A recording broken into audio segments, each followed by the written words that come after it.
One innocent question. That's all it took. According to palace insiders, tutors were left stunned when Prince George quietly asked, "Why does Camilla pretend to be queen?" The room reportedly fell silent. No cameras, no press, just a child's voice cutting through centuries of royal protocol. And what happened next, sources claim, sent a ripple of panic through the highest corridors of power, because some questions cannot be unheard. Before we go deeper into what this really means for the royal family, make sure to subscribe so you don't miss a single update. It was an ordinary lesson inside Windsor, at least on the surface. The future king sat at a polished desk, reviewing the structure of the monarchy, its branches, its duties, its carefully defined roles. He has been raised on history, trained to understand legacy before most children grasp algebra. But history is not always simple, and titles are not always what they seem. When the discussion turned to the current structure of the crown, something shifted. George reportedly paused. He did not whisper recklessly. He did not speak with defiance. He asked calmly, directly, with the kind of clarity only a child possesses. "Why does Camilla pretend to be queen?" The words hung in the air like a crack in glass. Insiders claimed the tutors exchanged quick, uneasy glances. These were not inexperienced educators. They were carefully selected, discreet, trained to handle constitutional nuance. Yet this was different. The phrasing was precise. Not "is she queen?" Not "what is a queen consort?" But "why does she pretend?" That single word suggested doubt. It implied performance. It questioned authenticity. And within palace walls, authenticity is everything. The tutors reportedly offered a measured explanation, outlining tradition, marriage, constitutional designation. Their tone was calm, their language deliberate. But according to sources, the atmosphere had already shifted. Because George was not asking about ceremony, he was asking about legitimacy. And legitimacy is the most fragile currency a monarchy holds. Within hours, the conversation was discreetly escalated. That is how the system works. Anything that touches the education of the heir to the throne is documented, reported, evaluated.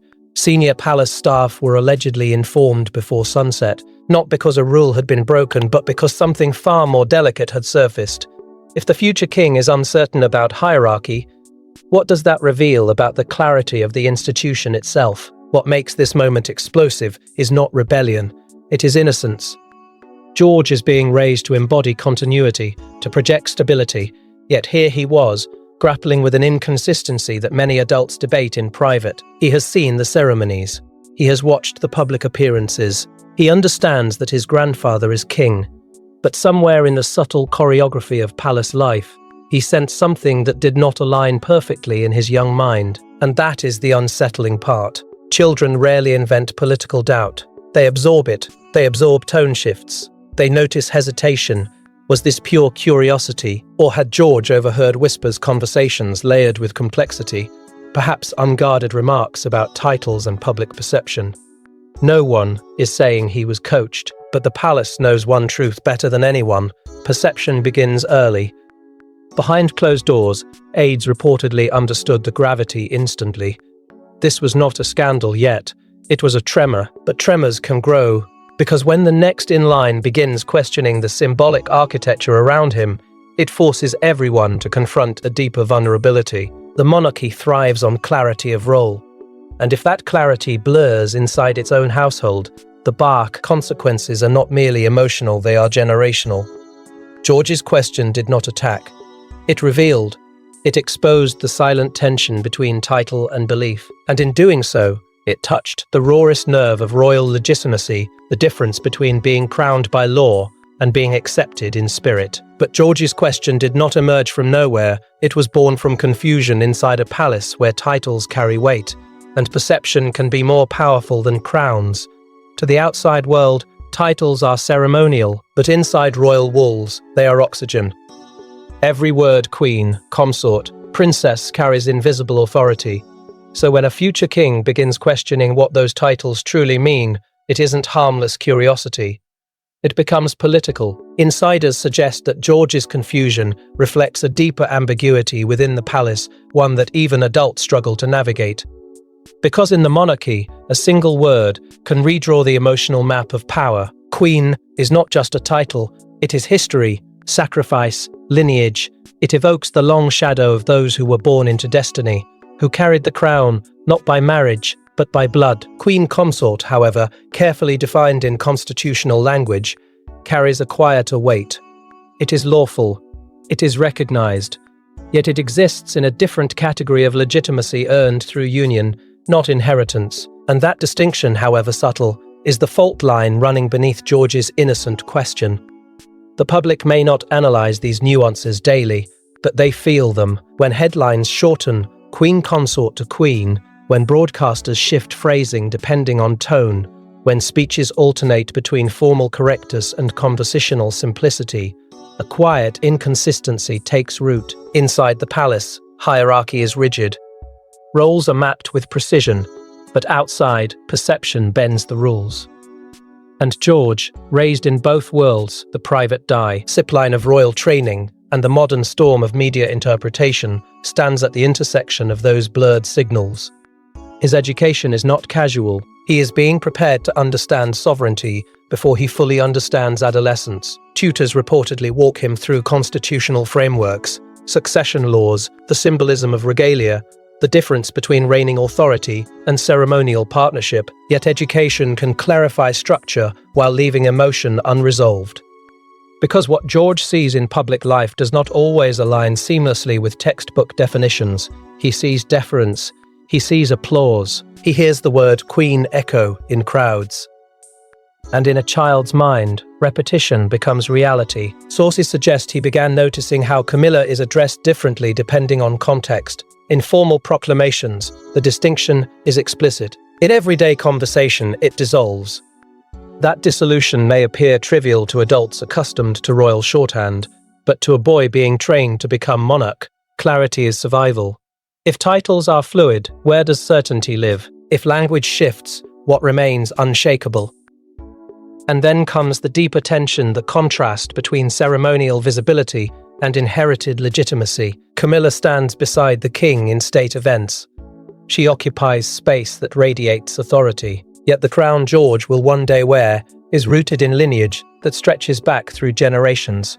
He understands that inheritance is not symbolic. It is biological, historical, almost sacred in its continuity. So when visibility appears equal but origin is not, questions naturally surface, not as rebellion, as logic. The palace may insist that there is no contradiction, that the system functions precisely as designed. But ambiguity thrives in the gap between legal definition and emotional acceptance. And ambiguity is dangerous in institutions built on a varying belief, which raises a more unsettling thought: who benefits from blurred definitions? Does softened language ease public transition, or does it quietly reshape perception over time? For George, these are not academic debates. They form the foundation of the identity he is being molded to inherit. If the monarchy cannot clearly articulate its own structure to the boy destined to lead it, then the confusion is not his alone. It belongs to the institution itself. And if the lines were blurred for the public, imagine how they appeared to a young prince watching the dynamics unfold at home. Children notice everything: the way people enter rooms, who speaks first, who commands silence. Sources suggest George has quietly observed shifting dynamics during official gatherings, moments where protocol felt layered, where presence didn't always match lineage. And somewhere between ceremonies and family dinners, a thought began forming in his young mind, one that palace officials may have hoped would never surface aloud. George has not been raised on the sidelines of history. He stands in the front row of it. From state occasions to national celebrations, he has watched the monarchy move like a carefully choreographed machine. He sees how his grandfather is received, how deference flows toward the sovereign without hesitation. He understands, even at his age, that the crown is not symbolic, it is central. But alongside that awareness, he has also witnessed subtler currents: the pauses before certain introductions, the extra explanation attached to certain titles, the faint recalibration in tone when roles are described. At public events, he has observed Camilla seated beside King Charles III, sharing the platform, sharing the applause. To the world, that pairing signals unity, stability, continuity. Yet George is not simply a spectator. He is the future embodiment of that continuity. And when you are told that bloodline defines succession, that inheritance is sacred, that destiny is predetermined, the mind begins to quietly measure alignment. Does visibility equal legitimacy? Does proximity equal authority? A child may not articulate these questions in constitutional terms, but he feels their weight. Then there are the private moments, family dinners where titles soften and relationships take center stage, conversations that drift between duty and affection. In those settings, hierarchy becomes more complicated. He sees his father as protector, his mother as anchor. He sees warmth, tension, loyalty, history all folded into everyday interactions. And somewhere within those contrasts, between public optics and private dynamics, understanding becomes less straightforward than the textbooks suggest. Succession training is not merely academic, it is emotional conditioning. George is being prepared to carry centuries of expectation. That pressure does not arrive all at once. It accumulates quietly. He is told who he is meant to become before he fully grasps who he is now. Every ceremony reinforces it. Every lesson underlines it. But what happens when lived experience introduces subtle contradictions? When what you observe feels more complex than what you are taught? William and Catherine, by all accounts, are careful in how they frame the monarchy for their son. They emphasize duty, service, stability. They shield him from unnecessary turbulence. Yet even the most controlled narrative cannot prevent a perceptive mind from drawing connections. George may not be questioning out of defiance. He may simply be reconciling what he sees with what he has been told. And reconciliation can be unsettling when clarity is expected. The psychological impact of being heir apparent is profound. You are both child and symbol, both student and future sovereign. George carries that duality daily. And when he notices patterns, who commands silence, who is introduced with nuance, who requires clarification, it does not disappear. It settles, it waits, until one day it becomes a question. Which leads to a more delicate thought. Children rarely form complex doubts in isolation. They absorb tone. They sense tension. They overhear fragments. Was George's question born entirely from his own observation? Or did a passing remark, an unguarded conversation, gently nudge his thinking in a particular direction? No accusation is necessary to acknowledge the possibility. In a palace layered with history and emotion, influence is rarely loud. It is subtle, it lingers. Because if George's question stemmed from observation, it raises a far more uncomfortable possibility: was someone else asking similar questions behind closed doors? The tutors were not prepared for that question. According to insiders, what followed wasn't a simple explanation, but a carefully worded response designed to calm curiosity. Yet once the session ended, protocol demanded escalation, and within hours, senior aides reportedly convened discreetly. Not because a child asked something wrong, but because he might have asked something dangerously right. In that moment, professionalism overpowered surprise. The tutors did what they were trained to do. Their voices remained steady. Their language was precise, almost surgical. They outlined constitutional definitions, clarified ceremonial terminology, gently reframed the word pretend into something more technical, more neutral. But beneath the measured tone, there was tension, because they understood the subtext. George was not confused about vocabulary. He was probing meaning. Royal education is not casual schooling. It is monitored, documented, protected. Any deviation, especially one involving the heir's perception of the car own, is flagged. So after the lesson concluded, reports were quietly drafted. Conversations were summarized. Phrasing was reviewed. Within the palace ecosystem, information travels upward with care. It does not explode, it ascends. Private secretaries were allegedly alerted before the evening ended. Not with alarmist language, but with caution. A future king had expressed uncertainty about the legitimacy of a central royal figure. Even if spoken innocently, that uncertainty could not be ignored, because confusion, if left unaddressed, has a way of evolving into conviction. There was also a deeper fear, one that lingered beneath official channels. Leaks, not necessarily intentional, not dramatic, but accidental. A casual remark overheard by staff. A fragment repeated out of context. In an era where whispers can become headlines within minutes, containment is instinctive. Palace officials reportedly understood that this was not yet a scandal, but it had the ingredients of one. Beyond public optics, however, lay a more intimate anxiety. How was George processing legitimacy? Was he forming skepticism? Or was this a momentary puzzle in an otherwise clear understanding of succession? The difference matters, because monarchy survives not merely through law, but through belief. If the heir begins to sense fractures in that belief, even subconsciously, the implications stretch far beyond a single tutoring session. Institutional anxiety rarely looks dramatic from the outside. It is subtle. It is contained in longer meetings, quieter tones, more deliberate messaging, but insiders suggest that a subtle shift occurred that day, not panic in the theatrical sense, but tightening, a recalibration, the awareness that clarity must now be reinforced, not assumed. And then came the inevitable question circulating behind closed doors. How would King Charles III respond? Because this was not just about educational oversight. It was about personal history. It was about decades spent reshaping public acceptance. If the next generation harbored even a flicker of doubt, what did that say about the stability he had fought to secure? The tutors had managed the classroom. The aides were managing the information. But the emotional core of the matter had yet to be confronted, and as reports moved upward through carefully guarded channels, the atmosphere grew heavier, because this was no longer confined to a lesson plan. It was approaching the throne itself, and when word reportedly reached King Charles III, the emotional stakes rose beyond protocol, because this was no longer about titles. It was about legacy. Imagine hearing that your grandson questioned your wife's role not in rebellion, but in innocence. Insiders suggest Charles was deeply unsettled, not angry, not dismissive, unsettled. Because George's words didn't attack Camilla, they exposed the fragility of acceptance.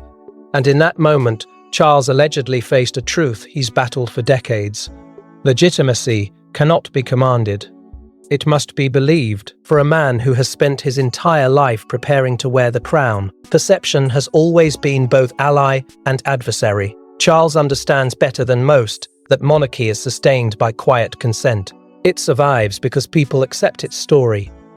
And part of his personal mission, long before he ascended the throne, was to ensure that Camilla's place beside him would one day feel natural rather than controversial. That journey was not simple. It was marked by skepticism, resistance, whispered doubt. Years of careful public engagement were devoted to reshaping a narrative that once seemed immovable. So when word reached him that George had used the word pretend, it reportedly struck deeper than protocol. It touched memory.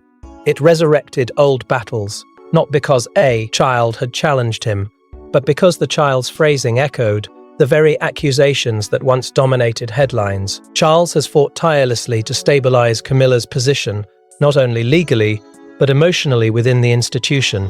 To hear that uncertainty may linger within his own family would have felt like history circling back. Insiders claim his reaction was measured yet heavy. He did not lash out. He did not assign blame, but those close to the situation describe a reflective silence, because this was not about correcting a misunderstanding. It was about confronting a possibility that despite years of effort, acceptance might remain incomplete. And if a future king is already wrestling with that complexity, what does it reveal about the durability of the narrative he has worked so hard to cement? Public opinion has always hovered over this chapter of royal history like a persistent shadow. Approval has grown over time, but growth is not the same as absolute embrace. Charles knows that institutions evolve slowly. He also knows that generational memory can be unforgiving. If George, raised in a different era, senses ambiguity, it raises a sobering question. Will the next generation fully internalize the legitimacy Charles fought to secure? There were reportedly private conversations between Charles and Camilla after the reports surfaced. Not dramatic confrontations, but quiet exchanges layered with honesty. Camilla, by all accounts, has weathered criticism with composure. Yet even the strongest resilience can be pierced by doubt from within. Together, they are said to have acknowledged the emotional sting, not as scandal, but as a reminder that legitimacy is not inherited through marriage alone. It must continuously be nurtured in perception. And then comes the more delicate layer. Charles is not only a husband defending his wife's role, he is a Mona Rutch safeguarding continuity. If George harbours uncertainty now, it must be addressed carefully, without defensiveness, without pressure. The worst response would be force. Because belief cannot be forced. Because belief cannot be forced, it must be guided. But beneath the paternal instinct lies political awareness. If the heir to the throne senses even a faint fracture, how should the institution respond? Reinforce unity, clarify roles more publicly, or quietly allow time to settle youthful confusion? Each option carries risk, and hovering above all of this is another figure, because while Charles processes the tremor emotionally and politically, there is one man who stands between generations watching, calculating, protecting. Because if Charles felt the tremor, William may have sensed an earthquake brewing beneath the throne itself. William understands perception better than anyone, and when George's question reportedly reached him, sources suggest he did not react impulsively. He listened, carefully. Because this wasn't just a child's curiosity, it was a glimpse into how the next generation sees the monarchy, and if George feels uncertainty now, what does that mean for the future stability William is sworn to protect? For William, this moment was not merely about correcting a misunderstanding. It was about safeguarding the emotional architecture of the crown his son will one day inherit. Those close to the palace suggest his first instinct was not political, it was paternal. George is still a child, a thoughtful one, yes, but a child navigating enormous expectations. William reportedly chose calm over correction, asking questions rather than issuing answers. He wanted to understand what George truly meant. Was there confusion, doubt, or simply curiosity colliding with complexity? Yet beneath that fatherly composure lies something sharper. William stands at a crossroads between loyalty and legacy. He is the son of the reigning monarch, bound by duty to uphold unity. But he is also the future king, responsible for ensuring the monarchy feels stable, coherent, unquestioned. If ambiguity is already surfacing in the mind of his heir, that cannot be ignored, not dramatized, not dismissed. Managed, public unity is the monarchy's lifeline. Any hint of internal division, even subtle, becomes fuel for speculation. William understands this better than anyone raised in the age of relentless media scrutiny. His strategy, insiders say, leaned toward restraint. No public adjustments, no visible tension. The strength of the institution depends on seamless continuity. But behind closed doors, conversations reportedly grew more deliberate. Words were weighed, narratives reconsidered. Catherine's role in this equation is said to have been equally crucial. Known for her emotional intelligence, she allegedly approached George's question not as controversy, but as growth. She helped frame it as part of understanding history, reminding him that titles carry layers and that respect is foundational. Where William calculated long-term optics, Catherine reportedly focused on emotional grounding. Together, they formed a quiet buffer protecting their son from institutional pressure while ensuring he absorbed clarity. The strategic dilemma William faces is delicate. Should the family openly clarify distinctions in a way that strengthens understanding, or is silence safer, allowing George's confusion to settle naturally with time? Too much explanation risks reinforcing the doubt. Too little may allow it to deepen. It is a tightrope, and William knows missteps echo for generations. Long-term implications linger in the background. Succession optics are fragile. The public watches for signs of cohesion. If George's uncertainty ever became known beyond palace walls, it could be interpreted as urine fracture in a monarchy built on symbolism is dangerous. But perhaps the most complex dimension of this moment is empathy. William understands the weight of public skepticism. He lived through it. He witnessed how perception can wound and reshape reputations. That memory may guide him now not toward confrontation, but toward protection. Protection of his son, protection of the crown, protection of unity. Still, one truth remains quietly suspended in the air. While William calculates and Catherine reassures, there is someone else absorbing the echo of that single word, pretend, and her response, whether spoken or silent, carries emotional gravity. But the most delicate response of all may have belonged to the woman at the center of the question. What does it feel like to hear that a future king wonders whether you are pretending? Sources claim Camilla was composed but deeply reflective. because George's question pierced decades of effort, diplomacy, and resilience. It wasn't a protest, it was innocence, and innocence can be more devastating than opposition. Those who have observed Camilla over the years describe her as steady under pressure, seasoned by scrutiny, tempered by storms that would have broken many others. She has endured headlines, hostility, skepticism that once felt immovable. Step by careful step, appearance by appearance, she reshaped her public image, not through grand declarations, but through persistence. Acceptance did not arrive overnight. It was earned gradually, quietly, sometimes painfully. And just when stability seemed secure, a child's question reopened an old vulnerability.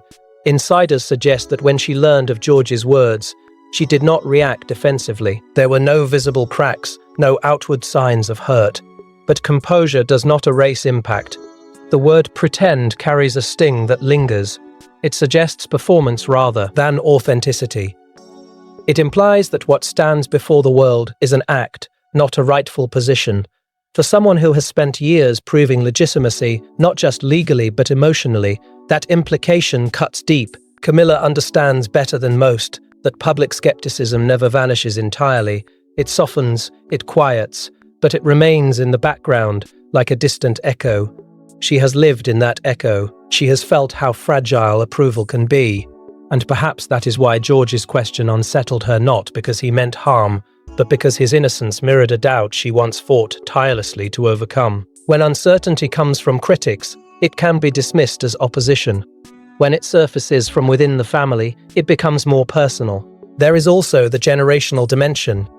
George belongs to a different era, one shaped by transparency, by relentless information, by narratives that evolve rapidly. Camilla's journey unfolded in a time when the monarchy could still control much of its image.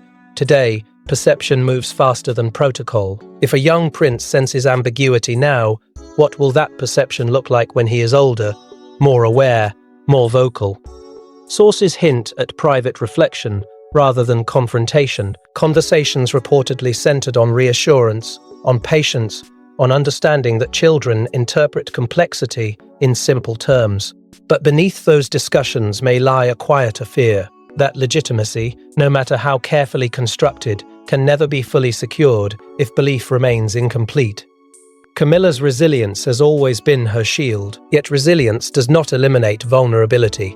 It manages it. And this moment, subtle though it may appear, carries emotional weight because it forces her to confront a difficult truth that acceptance is not static. It must be reaffirmed with each generation.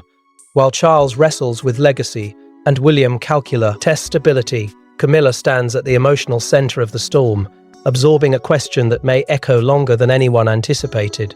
The palace can clarify titles, it can reinforce unity, but it cannot dictate what a future king feels in his heart. With emotions quietly swirling behind closed doors, the palace now faced a pressing decision: ignore the question or control the narrative before it controls them. When a story threatens the monarchy, speed is everything. Insiders hint that subtle adjustments followed careful language shifts, symbolic gestures, public unity appearances. Not dramatic changes, strategic ones. Because if George's question ever reached the public unchecked, it could ignite debates the palace has worked tirelessly to quiet. And in the age of instant headlines, silence is no longer safe. The palace has survived for centuries not by reacting loudly, but by recalibrating quietly. According to sources, once the emotional shock settled, the machinery of reputation began to turn. Communications advisors reportedly reviewed upcoming speeches, refining phrasing with microscopic precision. Titles were articulated more deliberately. Distinctions were clarified without appearing defensive. It was not about rewriting history, it was about reinforcing clarity before confusion gained momentum. There were no emergency press conferences, no dramatic statements. Instead, the strategy leaned on optics. Coordinated appearances were subtly prioritized. Family unity was projected through carefully timed engagements. The image presented to the public was seamless. Stability, cohesion, mutual respect. The message beneath it was unmistakable: there is no fracture here. Behind the scenes, officials allegedly revisited how roles were described in official channels. Speeches emphasized continuity. The structure of the monarchy was outlined with renewed confidence. Where approved, renewed confidence. Where a dear ambiguity once lingered in casual phrasing, formality reasserted itself. The word consort did not disappear, but it was contextualized with intention. Language became armor. At the same time, insiders suggest George himself was gently reassured, not reprimanded, not silenced, guided. Conversations reportedly centered on history, on duty, on understanding that the monarchy functions through partnership as well as lineage. The goal was not to suppress his curiosity, but to anchor it, because curiosity, if nurtured wisely, strengthens leadership. Left unchecked, it can destabilize belief. What makes this response fascinating is its restraint. The palace did not overcorrect. It did not dramatize the moment internally. That would risk magnifying it. Instead, it treated the question as both private and profound, a signal, a reminder that generational perception must be shaped intentionally. Long-term brand protection has always been the monarchy's quiet obsession. Every gesture is layered with meaning. Every silence carries weight. This episode reportedly triggered strategic reflection about the future narrative. How will roles be explained to a generation raised on transparency? How can legitimacy be communicated without appearing defensive? The answers may define the monarchy's next chapter. Yet beneath the polished strategy lies an undercurrent of uncertainty. What if this is not an isolated moment? What if George's question is the first of many questions sharpened by age, informed by awareness, strengthened by confidence? The palace can manage optics, it can refine language, but it cannot predict the evolution of a mind destined to lead. For now, unity is the shield, clarity is the message, stability is the projection. But history teaches a simple truth. Institutions that ignore early signals often face louder reckonings later. And within Windsor's guarded walls, some may already be wondering whether this single question marks the beginning of a deeper generational shift.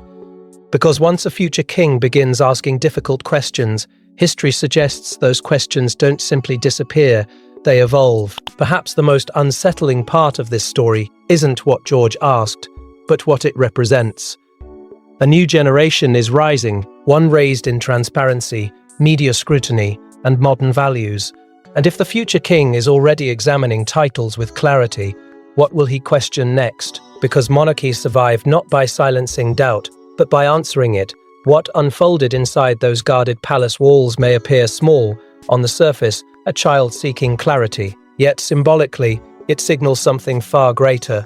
George does not belong to an era of unquestioned deference. He is growing up in a world that dissects power, challenges tradition, and demands coherence.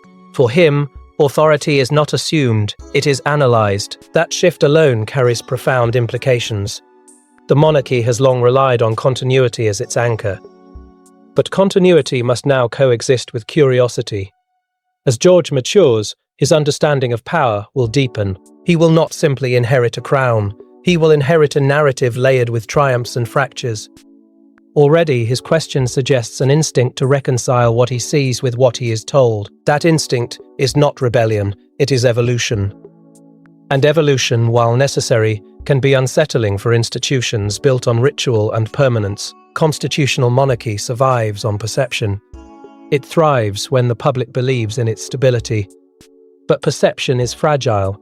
It bends under scrutiny. If the heir apparent approaches his future role with analytical clarity rather than blind acceptance, the monarchy may be forced to articulate itself more transparently than ever before. That could strengthen it, or expose its vulnerabilities. Here is also the eternal tension between legacy and lineage. George's destiny is secured by bloodline, yet legacy is shaped by choices, by interpretation, by how history is retold. His question hints at a young mind already distinguishing between inherited status and perceived authenticity. That distinction may define the kind of king he becomes, a ruler who demands clarity, or one who reshapes tradition entirely. Emotional maturity often forms in quiet moments. A simple inquiry can reveal a deeper awakening. In George's case, this moment may mark the beginning of conscious awareness about the complexity of his role, not just the privilege, the burden, the delicate balance between honoring history and navigating modern expectation. What we may be witnessing is not controversy, but transition, a subtle shift in royal identity. The monarchy of tomorrow cannot mirror the monarchy of yesterday without adaptation. George represents that adaptation. His generation will not accept ambiguity without exploration, and perhaps that is not a threat, but an opportunity, a chance for renewal rather than resistance. Still, uncertainty lingers, because when change begins quietly, it is often underestimated. A single question may seem harmless, but questions shape perspectives. Perspectives shape leadership, and leadership shape history. And as the palace steadies itself after one innocent question, the real uncertainty lingers in the silence, because history shows that the smallest voices can echo the loudest when they grow into kings.